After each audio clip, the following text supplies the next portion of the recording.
Block के रूप में विकसित करने का कार्य शुरू किया गया है।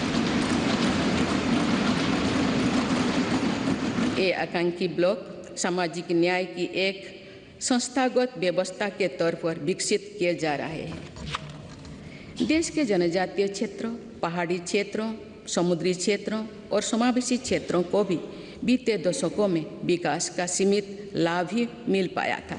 नॉर्थ ईस्ट और जम्मू कश्मीर में भी दुर्गम परिस्थितियों के साथ साथ अशांति और आतंकवाद भी विकास के सामने बहुत बड़ी चुनौती थी। मेरी सरकार ने स्थायी शांति के लिए भी अनेक सफल कदम उठाए हैं और भौगोलिक चुनौतियों को भी चुनौती दी है। इसी के परिणाम है कि नॉर्थ ईस्ट और हमारे सीमावर्ती क्षेत्र विकास की एक नई नीति का निर्गति का अनुभव कर रहे हैं। सीमावर्ती गांव तक बेहतर सुविधाएं पहुंचाने के लिए मेरी सरकार ने वाइब्रेंट विलेजेस प्रोग्राम पर काम शुरू किया। राष्ट्रीय सुरक्षा की दृष्टि से भी सीमावर्ती क्षेत्रों में अभूतपूर्व इंफ्रास्ट्रक्चर बीते सालों में तैयार किया गया है। इससे भी इन क्षेत्रों में विकास की गति मिल रही है। पिछले कुछ दशकों से राष्ट्रीय सुरक्षा के लिए बहुत बड़ा खतरा बन चुकी वामपंथी हिस्सा भी अब कुछ जिलों तक ही सीमित रह गए हैं।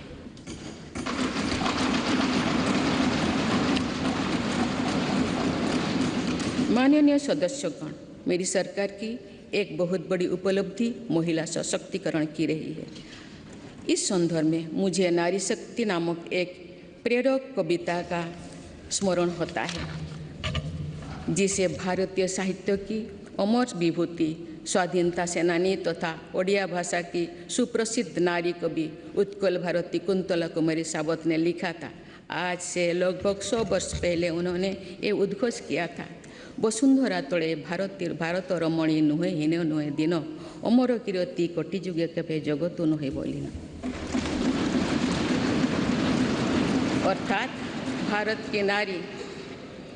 की नारी पृथ्वी पर किसी की तुलना में ना तो हीन है ना दीन है। संपूर्ण जगत में उसकी अमर कीर्ति युगों युगों तक कभी लुप्त नहीं होगी, यानी सदैव बनी रहेगी। मुझे ये देखकर गर्व होता है कि आज की हमारी बहनें और बेटियां उत्कल भारती के सपनों के अनुरूप विश्व स्तर पर अपनी कीर्ति पताका लहरा रहे हैं।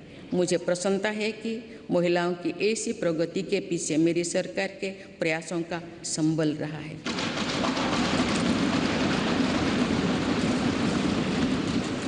मेरी सरकार द्वारा जितने भी कल्याणकारी योजनाएं शुरू की गई है, उनके केंद्रों में महिलाओं का जीवन आसान बनाना, महिलाओं को रोजगार स्वरोजगार के नए अवसर देना और महिला सशक्तिकरण रहा है। महिला उत्थान में जहां पुराना धारणाओं और पुरानी मान्यताओं को तोड़ना भी पड़ा, उससे भी सरकार पीछे नहीं हटी है।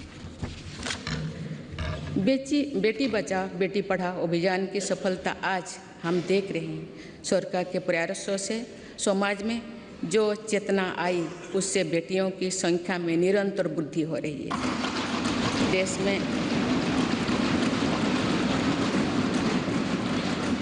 देश में पहली बार पुरुषों की तुलना में महिलाओं की संख्या अधिक हुई है एवं महिलाओं का स्वास्थ्य भी पहले के मुकाबले और बेहतर हुआ है। प्रधानमंत्री सुरक्षित मातृत्व अभियान हो या फिर प्रधानमंत्री मातृ वंदना योजना, इनमें माँ और बच्चे दोनों के जीवन को बचाने में हम सफल रहे हैं। आयुष्मान भारत योजना की भी लगभग 50% लाभार्थी महिलाओं ही है। माननीय सदस्यगण, मेरी सरकार बेटियों की पढ़ाई से लेकर उनके कैरियर तक हर बाधा को दूर करने का प्रयास कर रही है। देश के सरकारी स्कूलों में बेटियों के लिए अलग टॉयलेट का निर्माण हो या फिर सैनिटरी पैड से जुड़ी योजना, इससे बेटियों के ड्रॉप आउट रेट भी बहुत कम आई। स्वच्छ भारत अभियान से महिलाओं की गरिमा तो बढ़ी ही है, इससे एक सुरक्षित माहौल भी उन्हें मिला है। सुकन्या सुजला समृद्धि योजना से देश भर की करोड़ों बेटियां के बेहतर भविष्य के लिए पहली बार सेविंग अकाउंट खुली है। नई राष्ट्रीय शिक्षा नीति में भी बेटियां की शिक्षा के लिए अनेक महत्वपूर्ण कदम उठाई गई है।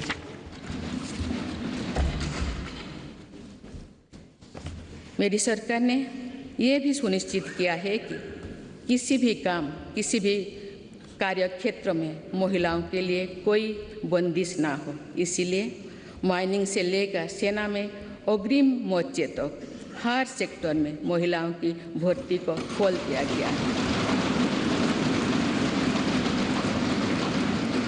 सैनिक स्कूलों से लेकर मिलिट्री ट्रेनिंग स्कूलों तक में अब हमारी बेटियां पढ़ाई और ट्रेनिंग कर रही है। ये मेरी सरकार ही है जिसने मातृत्व अवकाश को 12 सप्ताह से बढ़ाकर 26 सप्ताह किया है।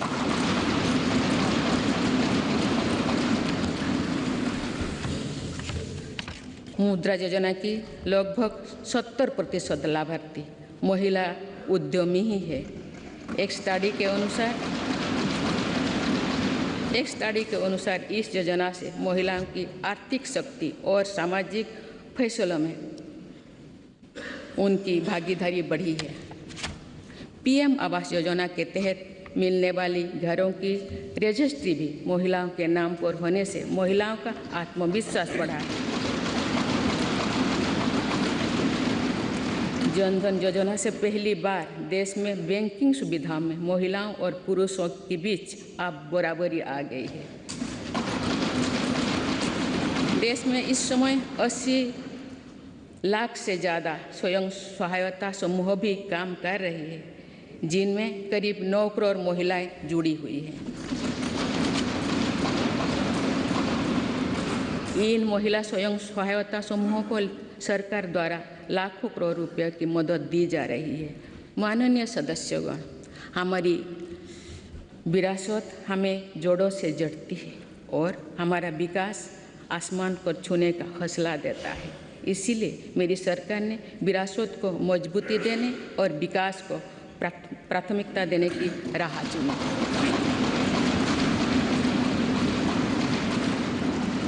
आज एक तरफ देश में अयोध्या धाम का निर्माण हो रहा है, तो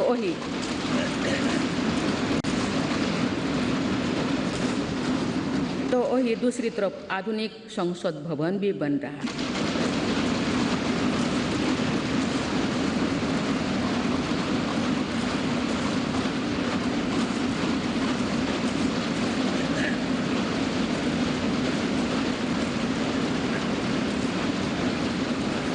एक तरफ हमने केदारनाथ धाम, काशी विश्वनाथ धाम और महाकाल महालोक का निर्माण किया, तो वही हर जिलों में हमारी सरकार मेडिकल कॉलेज भी बनवा रही है।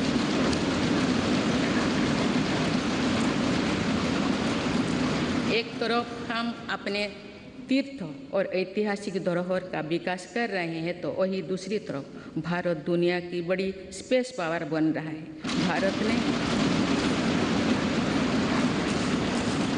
भारत ने पहला प्राइवेट सैटेलाइट भी लॉन्च किया है। एक तरफ हम आदि शंकराचार्य भगवान बसवेश्वर, तिरुवल्लुवर, गुरु नानक देव जैसे संतों के दिखाए रास्ते पर आगे बढ़ रहे हैं, वही दूसरी तरफ आज भारत हाईटेक नॉलेज का हब भी बनता जा रहा है।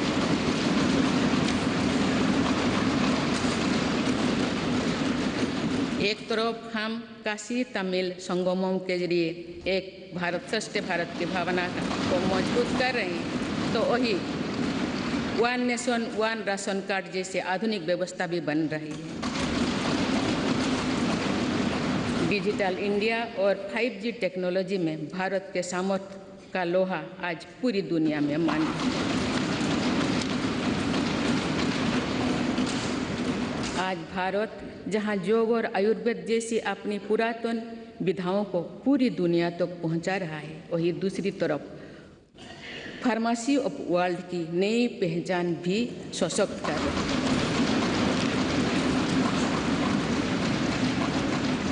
आज भारत प्राकृतिक खेती को, मिलेट्स की अपनी परंपरा फसलों को प्रोत्साहित कर रहा है, वही नानो यूरिया जैसी आधुनिक टेक्नोलॉजी का भी विकास किया है।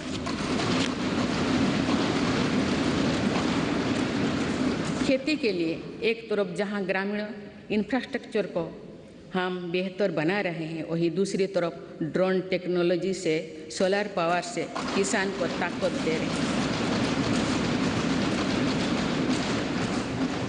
शहरों में जहां स्मार्ट सुविधाओं के विकास पर बल दिया जा रहा है, वहीं स्वामित्व योजना में पहली बार गांव के घरों को की ड्रोन से मैपिंग की जा रही है।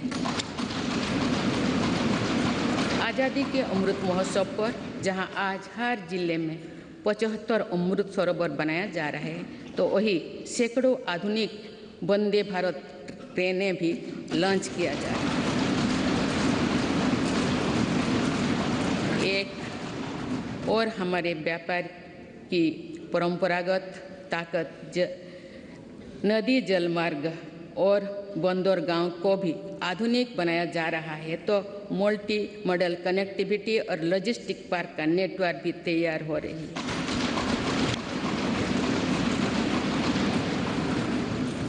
माननीय सदस्यगण, आज़ादी के अमृतकाल में देश पंच प्राणी की प्रेरणा से आगे बढ़ रहा है। गुलामी के हार निशान, हार मानसिकता से मुक्ति दिलाने के लिए भी मेरी सरकार निरंतर प्रयासरत है।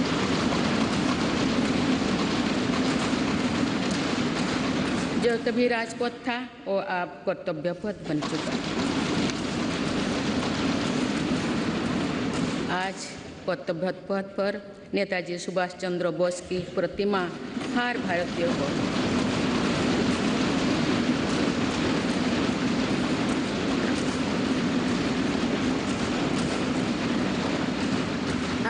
को गौरवान्वित कर रही है। तो अंडमान निकोबार में भी नेताजी और आज़ाद हिंद फौज के शौर्यों को हमने सम्मान दिया है। अभी कुछ ही दिन पहले मेरी सरकार ने अंडमान निकोबार द्वीप समूह में नेताजी सुभाष चंद्र बोस आइलैंड पर नेताजी को समर्पित भव्य स्मारक और म्यूजियम का शिलान्यास भी किया है। भारतीय सेना के परमवीर चक्र विजेताओं के नाम पर अंडमान निकोबार के 21 द्वीपों का नामकरण भी किया है।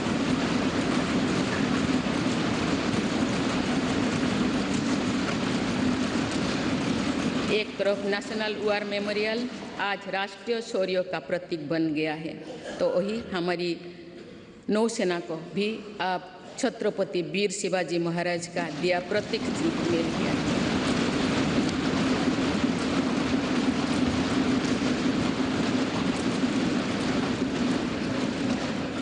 एक तरफ जहां भगवान बिरसा मुंडा सहित तमाम आदिवासी स्वतंत्रता सेनानियों से जुड़े संग्रहालय बन रहे हैं, डॉक्टर बाबा साहेब आम्बेडकर के पंचतीर्थ बनाया गया है, वही दूसरी तरफ हर प्रधानमंत्री के योगदान को दर्शाने वाले प्रधानमंत्री संग्रहालय का निर्माण भी किया गया है।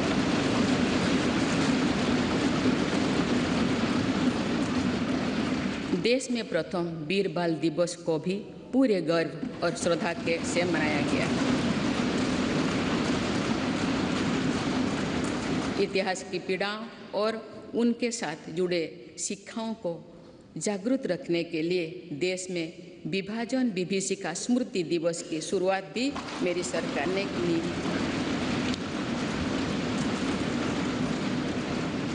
माननीय सदस्यगण, मेड इन इंडिया अभियान और आत्मनिर्भर भारत अभियान की सफलता का लाभ देश को मिलना शुरू हो चुका है। इसके कोने कोने से ऐसे प्रतिभाओं को खोजने, उनका टैलेंट निखारने के लिए खेलो इंडिया गेम्स, खेलो इंडिया सेंटर्स से लेकर टॉप स्कीम तक चलाई जा रही है। हमारी सरकार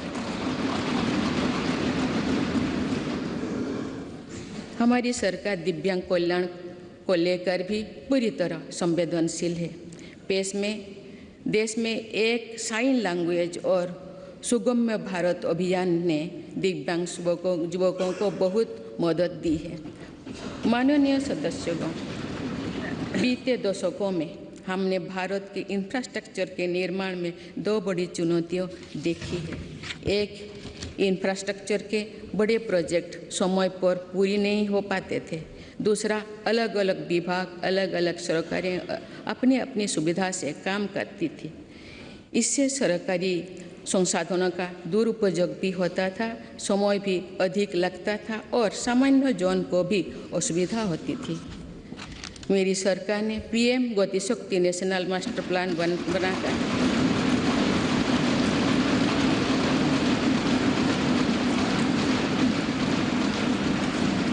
इन चुनौतियों से निपटने के लिए ठोस कदम उठाए हैं। पीएम गति शक्ति नेशनल मास्टर प्लान को लेकर राज्यों और यूनियन टेरिटोरीज ने भी उत्साह दिखाए हैं। इससे देश में मल्टी मॉडल कनेक्टिविटी का भी विस्तार होगा।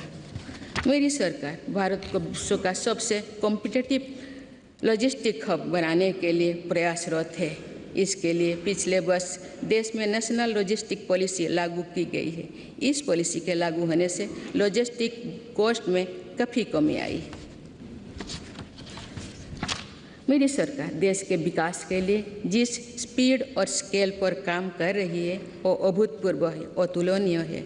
मेरी सरकार ने आने के बाद भारत के गरीबी के लिए औसतन हर रोज आवास योजना के 11,000 घर बने।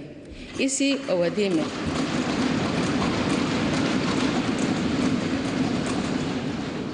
अवधि में भारत में हर रोज औसतन 2.5 लाख लोग ब्रॉडबैंड कनेक्शन से जुड़े।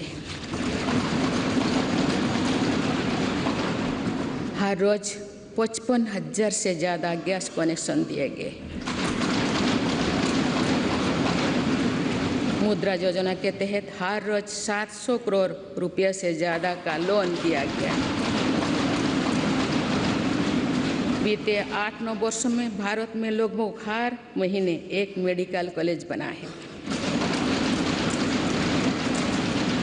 इस दौरान देश में हर दिन में 2 कॉलेज की स्थापना हुई है। हर सप्ताह एक यूनिवर्सिटी बनी है। सिर्फ 2 साल के भीतर भारत ने 220 करोड़ से ज़्यादा वैक्सीन की डोज भी दी है।